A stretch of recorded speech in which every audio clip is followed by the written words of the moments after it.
will be like a man going on a journey who called his servants and entrusted to them his property.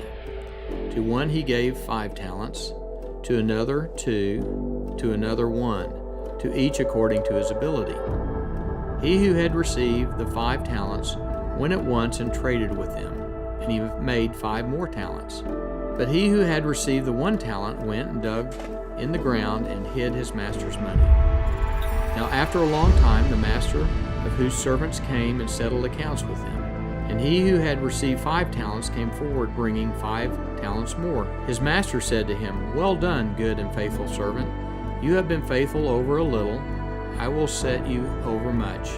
Enter into the joy of your master. He also who had received the 1 talent came forward, saying, Master, so I was afraid, and I went and hid your talent in the ground. But his master answered him, You wicked and slothful servant, you knew that I reap where I did not sow, and gather where I scattered no seed, and cast the worthless servant out into the darkness, into the place where there will be weeping and gnashing of teeth.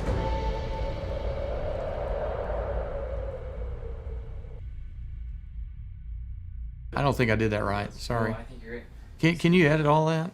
Yeah. Can you help me? Sure can.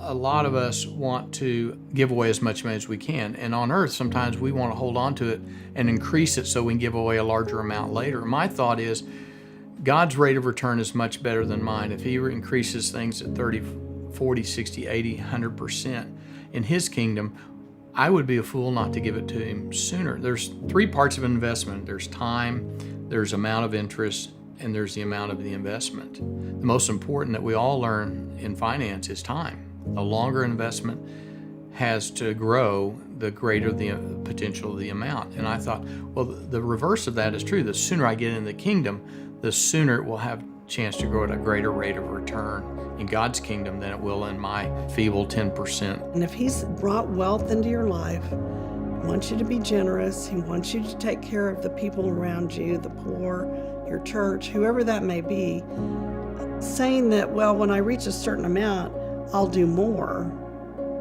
Well, aren't you supposed to be that person now? We don't know that we're going to have tomorrow. And I think, as we get older, we feel that more, but it's true of younger people too. We're not promised, weeks and days and months. And so if you have a heart for something, then get in there and act on it now. See, the parable of talents makes it really clear in Scripture where God wants us to deploy it. He wants us to put it out there. He wants it to go out to make an impact and to bring back that return and that virtuous cycle to continue. And I think we're just in one of these moments that we have to see these tools as a gift, but we also have to make sure that they don't become the things that God warns us about. I think when we were first married, we really started out with nothing. We got ourselves on a budget and left college, graduate school with $3,000 in our pocket and came to Dallas to work and start our family. Even from our wedding, we tithed part of our wedding money. We supported several of our friends who went on crew staff.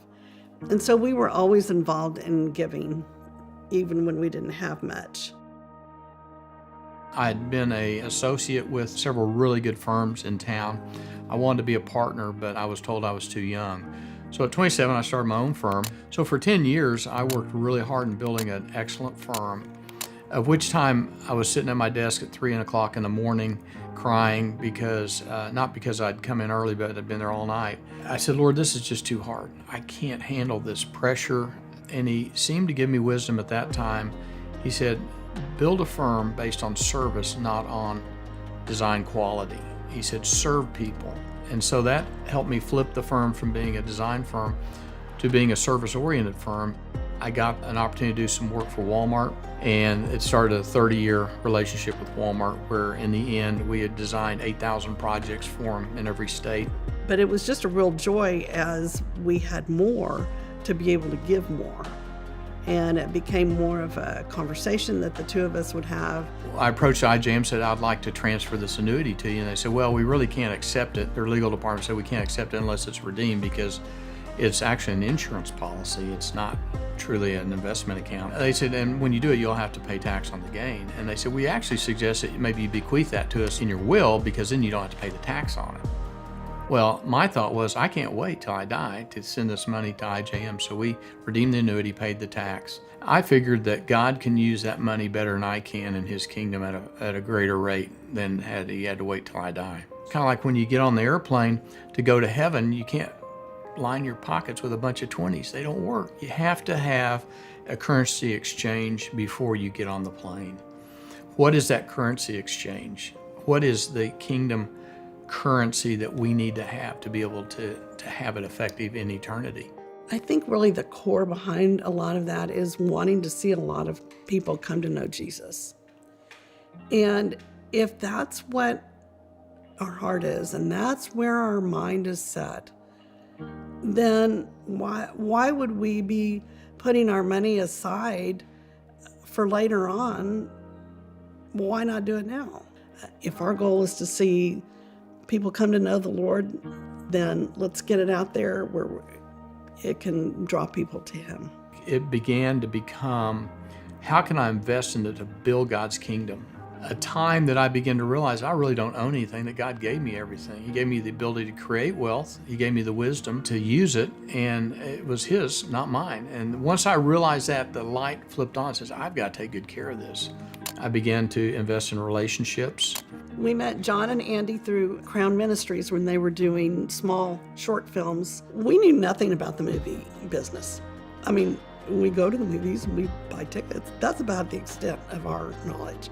Found that they were some of the hardest working, most talented men in the media business. And so we took a risk on helping them out. And it wasn't just that we invested in a movie, we invested in them specifically.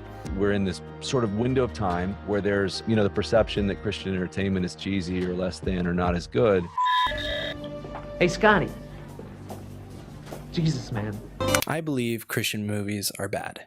And I don't mean they're so bad it's good, although there are a few of those. Word of advice, don't start preaching around here.